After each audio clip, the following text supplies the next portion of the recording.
Well, howdy there, Internet people. It's Bo again. So here we are. They have responded, and it is important to note that they responded. They didn't react. This was calculated. They took their time. They did it when they wanted to, at a time of their choosing. They're ready for a reaction, which is what they'll get. So where do we go from here? What are the paths forward for the United States? There's not many, and none of them are good. Go ahead and get that out of the way. If you're the President of the United States right now, you'd want to have your closest advisors, your best informed people at your side to give you the information you don't have and that you don't even know you don't have. With the country that we're dealing with, the Straits of Hormuz are going to be really important as this progresses. So you're going to want to go ahead and call in the Secretary of the Navy. The problem is you've got such an ego that you don't have one. Well, you got to call in the Director of National Intelligence. You need him too. You don't have one. Homeland Security Secretary. You don't have one. Normally, in a conflict scenario, you want continuity of command. You hear it when you're talking about another country and the news is babbling on about U.S. war plans. We're going to take out command and control. It's really important. We don't have one. It's lacking sorely. Nobody knows what's going on. Nobody knows what to do. Because the President of the United States, as stated before, doesn't have a plan. Mr. I don't need an exit strategy. Well, you do now. You do now. Well, I guess you don't. You'll be safe in D.C. They do.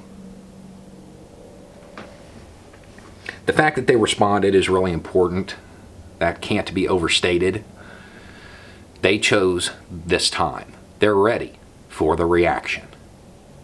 They're ready for what's to come. This was them saying they are ready to go to war. This wasn't a minor thing. The fact that it was conventional forces on conventional forces is saying, bring it.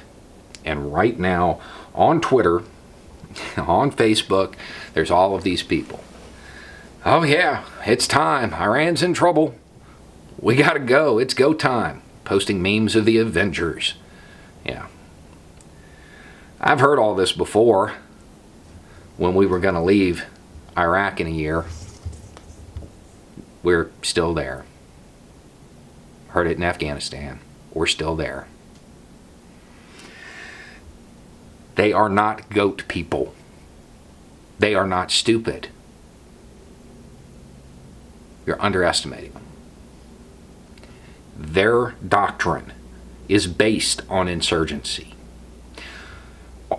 Or we can respond. You know, we can do a proportional response. But that's it.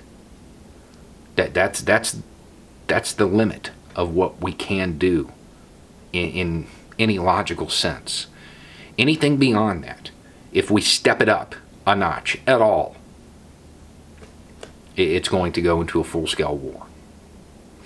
And we will be on the ground in Iran. Nobody wants that. And here's the problem with the proportional response, the tit for tat, back and forth. Eventually, what happens? Pilot gets shot down. Now you have an American soldier in Iran.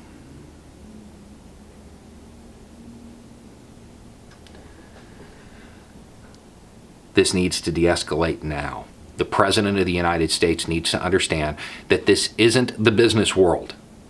It's not about branding. This is real life and real death.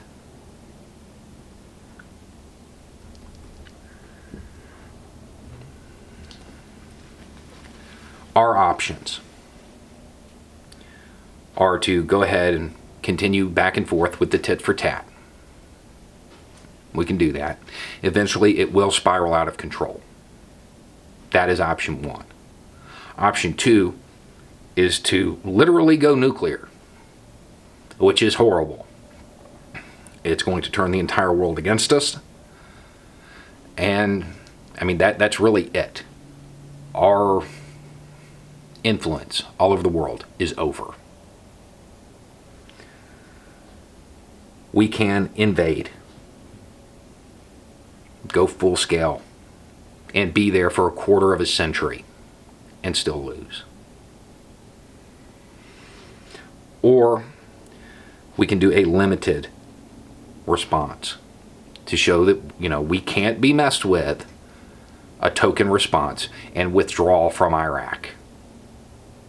Because it's over. It is over. The United States could not pacify Iraq to the point where it could leave without other nation states involved. Now you have them. Iran's just the first. There will be more. The President of the United States has wasted more than a decade and a half of American foreign policy, a decade and a half of American lives. And as we keep saying that, America versus Iran, that's the cool Twitter hashtag. It's not. That's not accurate. It's just those people over there. It's not all of us. And it's not just U.S. troops. Those same installations, there were British troops there, there were Aussie troops. Caught in the middle of it. They're suffering because we elected an idiot.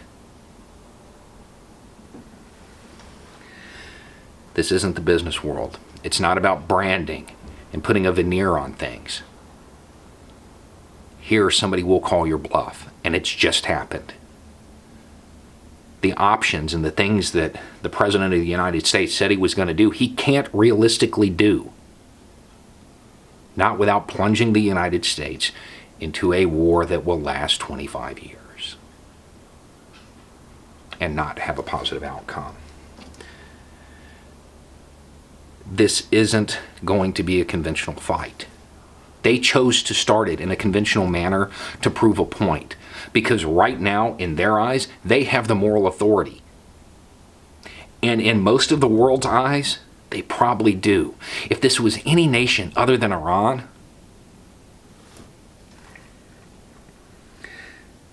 they're not going to get the support that any other nation would, because it is Iran. Because there's 40 years of bad blood. But this is what Americans need to understand. They've been on our hit list since '79, right? Why do you think we never acted? Because it's a bad idea. Now, to the troops. I know you guys.